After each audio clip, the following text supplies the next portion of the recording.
Now we're going to review the structure of a neuron. So a neuron is a specialized cell of the nervous system, and its job is to both generate and transmit nerve impulses between the periphery and the central nervous system. This is how that communication is accomplished between neurons and from one area of the body to another. This communication is accomplished through both electrical as well as chemical means. So an electrical signal that's generated by a neuron is called an action potential. And we'll get a little bit more into this as we go through the phases of an action potential.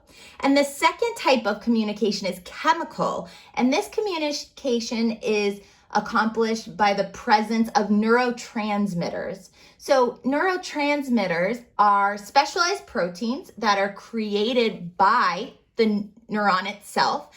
And this is going to have pretty wide systemic effects on your feelings as well as motor function.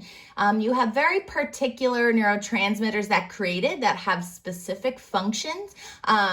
Some of maybe the more well-known ones would be serotonin or dopamine, which pharmaceutical companies have exploited the effects of these to help combat depression. So these neurotransmitters are very important for not only our mood, how we're feeling, but as well as contraction of skeletal muscles and pretty much any other type of go-ahead signal that is sent throughout the nervous system. So let's start by talking about the structure of the neuron, all right? So right in the middle here, we have the cell body. And now while physically the neuron looks much different than any of the other cell types we've talked about, the cell body itself actually looks very similar to a eukaryotic cell type that we talked about in the second chapter during the semester. So this cell body has a nucleus. It has various organelles that are going to help the metabolic function of this neuron, along with organelles that are creating products. Remember, we talked about how products are created by transmitting the genetic information from the nucleus out into a ribosome, where that genetic information is translated and a protein is created. That protein can either be used by the cell itself, or it can be sent out of the cell to act on another area in the body.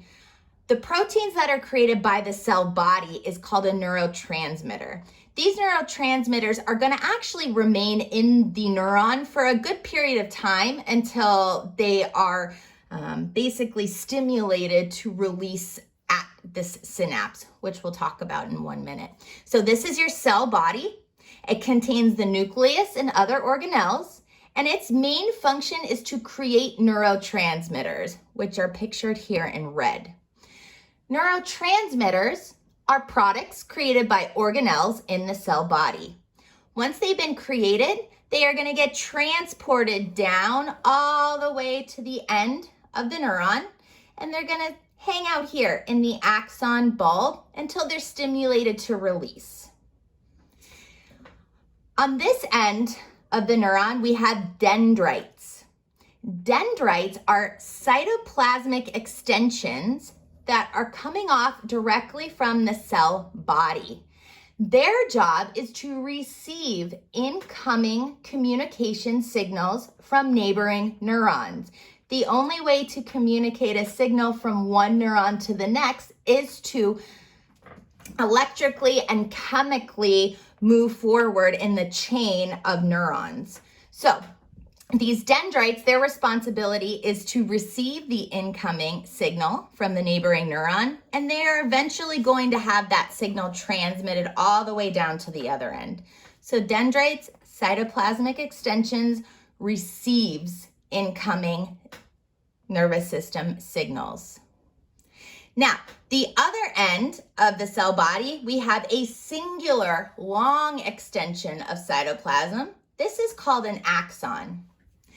The job of the axon is to transmit electrical signals away from the cell body towards the synapse. It can both conduct and generate electrical signals, and these signals are called action potentials. Now, the axon is the only area of the neuron that is capable of producing an action potential. It is the only area that can create an electrical signal strong enough that it is going to jolt that electricity all the way to the end of the cell. All right? The very beginning region of the axon, where it meets the cell body, is called the axon hillock. Now, this is the specific area of a neuron that can generate an action potential. Once this electrical action potential has been generated, again, it's going to surge down the axon all the way to the end near the synapse. And it is that action, that electrical signal, that is going to cause the release of these neurotransmitters into the synapse, which will then stimulate another chemical communication with a neighboring neuron. Okay, so the action potential starts here, goes all the way down the axon to the axon terminal.